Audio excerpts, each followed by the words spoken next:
नमस्कार। एक और टिप्पणी के साथ मैं अतुल चौरसिया। बुद्ध और गांधी का भारत सत्य और अहिंसा का कॉपीराइट अब सरेंडर कर चुका है। अब यह अपने माथे पर हर दिन भाईचारे, प्रेम और सौहार्द का एक नया सर्टिफिकेट चिपकाकर घूम रहा है।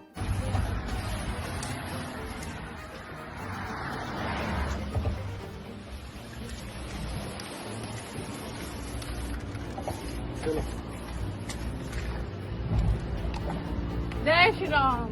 लेकिन आप बुरा मत मानिए, बस इस सब की आदत डाल लीजिए। शिष्टाचार का तकाजा है कि किसी के मुंह पर तशरीफ नहीं करनी चाहिए, माफ कीजिए, मेरा मतलब है तारीफ नहीं करनी चाहिए। यह जुबान भी गुल्लू के चक्कर में फिसल जाती है। भाई को जाना था गुड़गांव, लेकिन जुबान फिसल गई। किसे पता था कि ऐसा कलयुग आएगा, नंगई का गुणगान होगा और नंगा बब्बर शेर कहलाएगा। लगे हाथ आप सबको होली की ढेर सारी शुभकामनाएं और साथ में एक प्यारा सा होली का ये नजराना पेश है। होली पर बुरा नहीं मानने की हमारे यहाँ एक बड़ी स्वस्थ परंपरा रही है।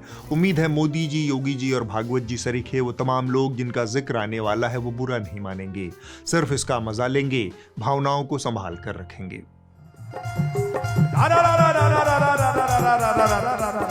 कौन देश का राजा अच्छा, कौन देश की रानी? कौन देश का राजा अच्छा, कौन देश की रानी? जम्बूद्वीप का राजा अच्छा, इटलीगढ़ की रानी।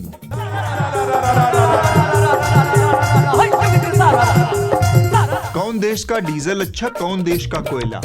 कौन देश का डीजल अच्छा, कौन देश का कोयला? मुकेश भाई का डीजल अच्छा, गौतम भाई का कोयला।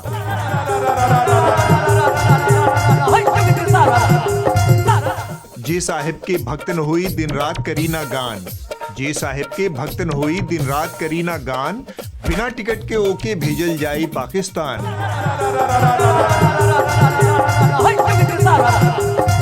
चार पूत जे ना जन्माई बनी न हिंदू बाज। चार पूत जे ना जन्माई बनी न हिंदू बाज। कहे भागवत ओके भेजल जाई पाकिस्तान।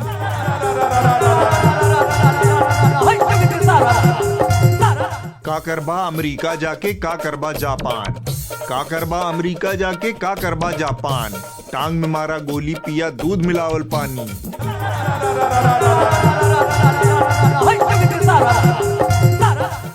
केकरा खातिर भात बनल बा, केकरा खातिर दाल।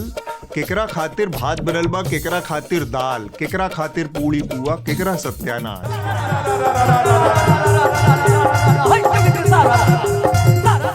पंडित खातिर भात बनल बा, पब्लिक खातिर दाल। पंडित खातिर भात बनल बा, पब्लिक खातिर दाल। अफसर खाएं पूड़ी पुआ, देश के सत्यानाश।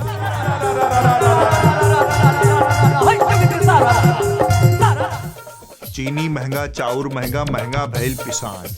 चीनी महंगा, चाउर महंगा, महंगा भैल पिसान। जी राम जी के फार्म लेके चाटा साज बिहान।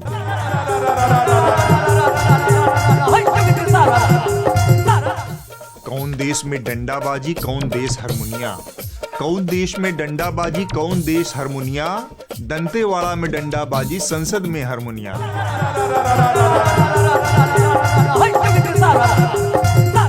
हैप्पी होली। वैसे गुणगान की बात करें तो असली गुणगान इस वक्त मोदी जी का हो रहा है। उड़क चुल्लुओं के पापाओ इंस्टाग्राम पर 100 बिलियन फॉलोअर्स के साथ सबसे बड़े पॉलिटिकल इन्फ्लुएंसर बन गए हैं। नतीजा खबरिया चैनलों पर भक्तिमय संध्या की बाढ़ आ गई। प्रधानमंत्री मोदी को सोशल मीडिया की दुनिया का सबसे बड़ा पॉलिटिकल इन्फ्लुएंसर कहा जाता है। यानी सोशल मीडिया पर फॉलोअर्स के मामले में पीएम मोदी अकेले पूरे इंडी गठबंधन पर भारी है। प्रधानमंत्री मोदी दुनिया के पहले ऐसे राजनेता बन चुके हैं जिनके इंस्टाग्राम पर कुल फॉलोअर्स की संख्या 100 मिलियन यानी 10 करोड़ हो गई है। दुनिया के ने दरमियान प्रधानमंत्री नरेंद्र मोदी कहां खड़े? इंस्टाग्राम पर मोदी की लोकप्रियता का डंके का एक रिपोर्ट कार्ड भरे। इंस्टाग्राम पर पीएम मोदी के फॉलोअर्स की संख्या 10 करोड़ पहुंच गई है। 10 करोड़। 100 मिलियन फॉलोअर्स के साथ ही मोदी जी ने बड़ी कुशलता और सुगमता से भारतीय लोकतंत्र को लाइक तंत्र में अपग्रेड कर दिया है। और इस रिपब्लिक ऑफ फॉलोअर्स का एक ही नारा है, if you are with Modi you are with India, if you are not with Modi you are anti India, that's it. खैर, रिसेंटली मोदी जी इजराइल में नेतन्याहू से झप्पियां लड़ा रहे थे।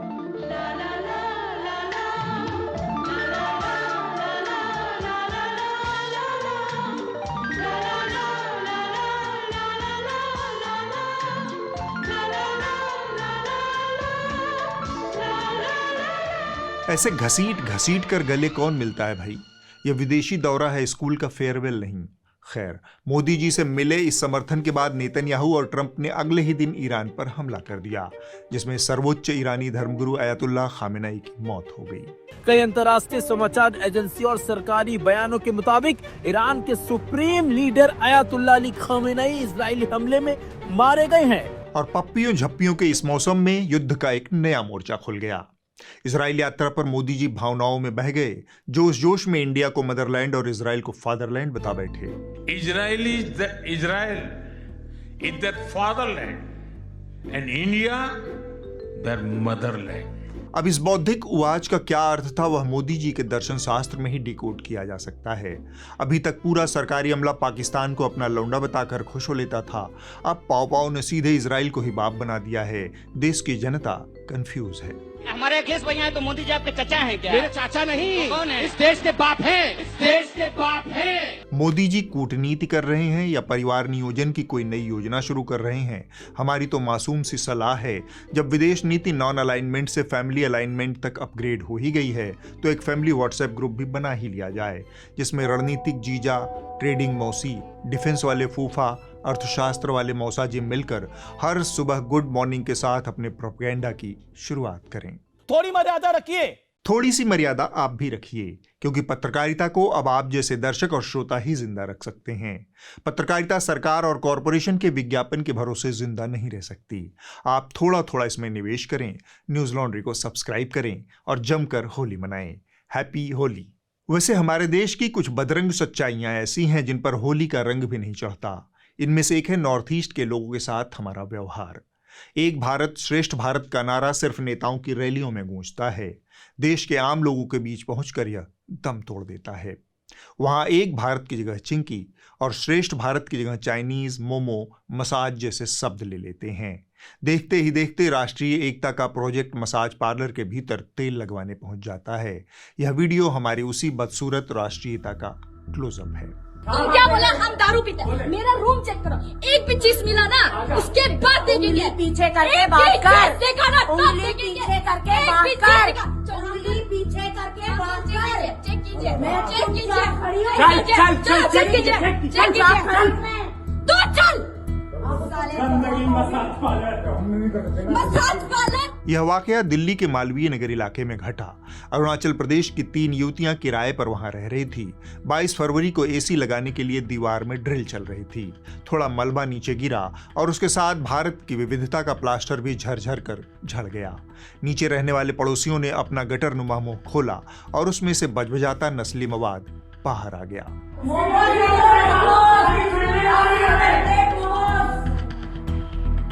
अरे हमको कैसे बोल रहे हो?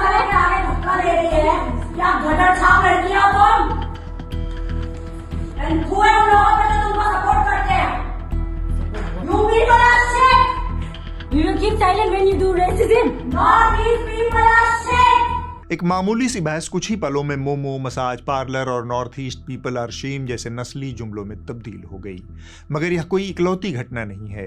हाल ही में गोरखपुर के एम्स में काम करने वाली नागालैंड की एक महिला डॉक्टर के साथ छेड़छाड़ की शर्मनाक घटना घटी है। 3 युवकों ने उनका पीछा किया, रास्ते भर अभद्र टिप्पणियां की और हद तब हो गई जब उन लड़कों में से एक ने महिला डॉक्टर के पीछे से थप्पड़ मार दिया। पीड़िता ने एम्स पुलिस स्टेशन में शिकायत दर्ज करवाई।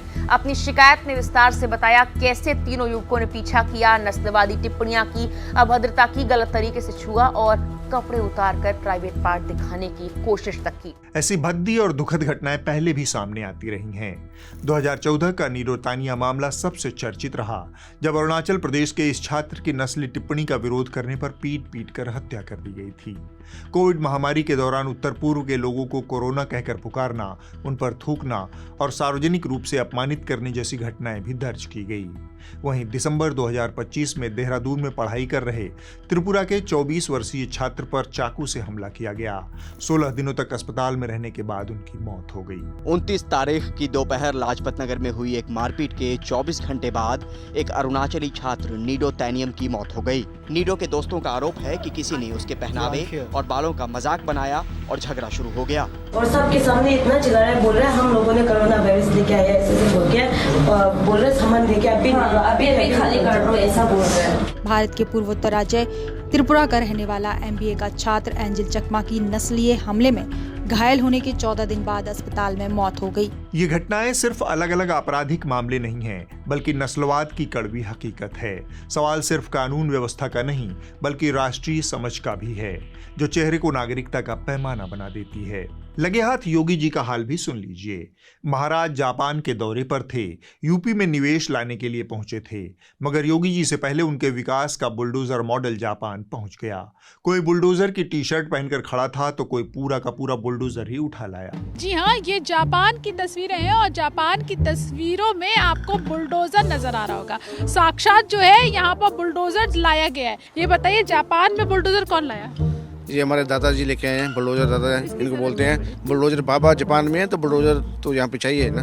अच्छा, बुलडोजर बाबा जापान में तो बुलडोजर यहाँ चाहिए। हाँ? क्योंकि अगर बुलडोजर ना होता तो हमें ऐसा लगा कि योगी जी अधूरे रह जाएंगे। बुलडोजर ना होता तो हमें ऐसा लगा कि योगी जी अधूरे रह जाएंगे। बहरहाल जापान में योगी जी ने बुद्ध को याद किया।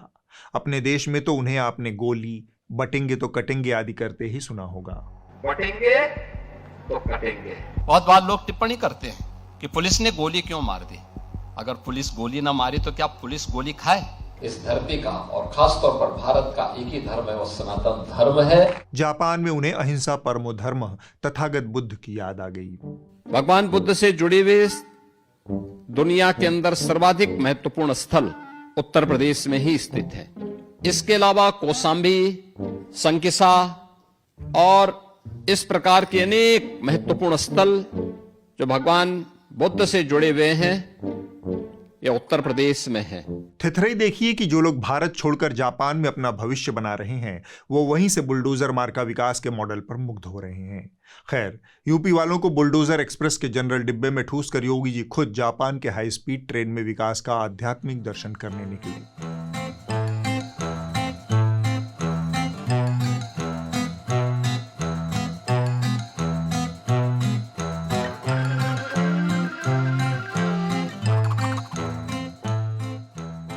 और यह देखकर गोदी मीडिया का हुड़कचुल्लू एंकर ऐसे छाती ठोक कर बखान करने लगा मानो ट्रेन टोक्यो से नहीं, लखनऊ के चारबाग से चली हो। सबसे ज्यादा चर्चा हो रही है योगी की तूफानी ट्रेन की सवारी की। जापान में योगी ने दुनिया की सबसे तेज ट्रेन में सफर किया है। योगी ने सफर के अनुभव और ट्रेन की स्पीड की जानकारी साझा की। योगी जी भले ही ट्रेन न चलवा सकें, मगर दरबारी मीडिया की महारानी उनके सपने तो यूपी वालों को बेच ही सकती है। आप सोचिए, अगर जापान की मैग्लेव ट्रेन उत्तर प्रदेश में चल गई तो एक शहर से दूसरे शहर के बीच घंटों का सफर कैसे मिनटों में पूरा हो जाएगा। तो लखनऊ से कानपुर 70 से 80 किलोमीटर का सफर 10 से 12 मिनट में पूरा हो जाएगा। लखनऊ से प्रयागराज 200 किलोमीटर का सफर पूरा करने में 25 से 30 मिनट ही लगेंगे। लखनऊ से वाराणसी 300 से 320 किलोमीटर का सफर लगभग 40 से 45 मिनट में पूरा हो जाएगा। लखनऊ से आगरा के बीच भी 300 किलोमीटर का फासला 40 से 45 मिनट में पूरा हो जाएगा। लखनऊ से गोरखपुर 270 से 280 किलोमीटर की दूरी 35 से 40 मिनट में तय हो जाएगी। लखनऊ से नोएडा आना चाहेंगे तो 450 से 500 किलोमीटर का सफर करने में 55 से 70 मिनट लगेंगे। बड़े बुजुर्ग कह गए हैं, कम खाओ गम खाओ। बाकी योगी जी ने जापान में कितना सादा आहार लिया, उसकी कैलोरी गिनती से लेकर चॉपस्टिक के एंगल तक की एक्सक्लूसिव डिटेल आपको टाइम्स नाउ वाले दे ही देंगे, राष्ट्रहित में। सीएम योगी बिना प्याज लहसुन वाला सादा भोजन ही खाते हैं। जापान में भी उनके लिए बिना प्याज लहसुन वाले खाने की व्यवस्था की गई है, जिसके लिए जापानी शेफ को स्पष्ट और कड़े निर्देश दिए गए हैं। सीएम योगी के मेन्यू में उबली हुई ताजी सब्जियां और सोया मिल्क भी शामिल था, ताकि भोजन पौष्टिक और हल्का रहे। सुबह के समय सीएम योगी ने हर्बल चाय का सेवन किया। उम्मीद है इतना विकास देखकर आपका पेट भी भर गया होगा। अब इस हफ्ते की रिपोर्ट देख लीजिए। कही जा रही थी इस हफ्ते की रिपोर्ट द क्विंट हिंदी से है, जो गाजियाबाद के मीरपुर हिंदू गांव के बारे में है। गांव के किसान एक प्रस्तावित कचरा लैंडफिल और वेस्ट मैनेजमेंट प्लांट का विरोध कर रहे हैं। उनका कहना है कि अगर गांव के पास यह लैंडफिल साइट बनती है तो उनकी सेहत, खेती की जमीन और ग्राउंड वाटर सब कुछ बर्बाद हो जाएगा। इसके अंदर भी गौशाला है, जिसमें कम से कम 300 से 400 गायें हैं, और 10 कदम की दूरी पर दूसरी सरकारी गौशाला है, जिसमें कम से कम 500 से 700 गायें हैं। वैसे तो योगी जी ये कहते हैं कि गायों की रक्षा करो, गायों की रक्षा करो। योगी जी ही गायों को जो है डुबाना चाह रहे हैं। यहाँ पर धार्मिक स्थल है, उन धार्मिक स्थलों में लोग बैठेंगे, उधर से कौवे, चील और ये सारे आएंगे, हड्डियां मांस वो खाएंगे चारों तरफ। आप सेहत के साथ खिलवाड़ कर रहे हो, जिंदगी बर्बाद कर रहे हो, इससे ज्यादा निकम्मापन और क्या हो सकता है सरकार? अगले हफ्ते होगी एक और टिप्पणी। हैप्पी होली, नमस्कार।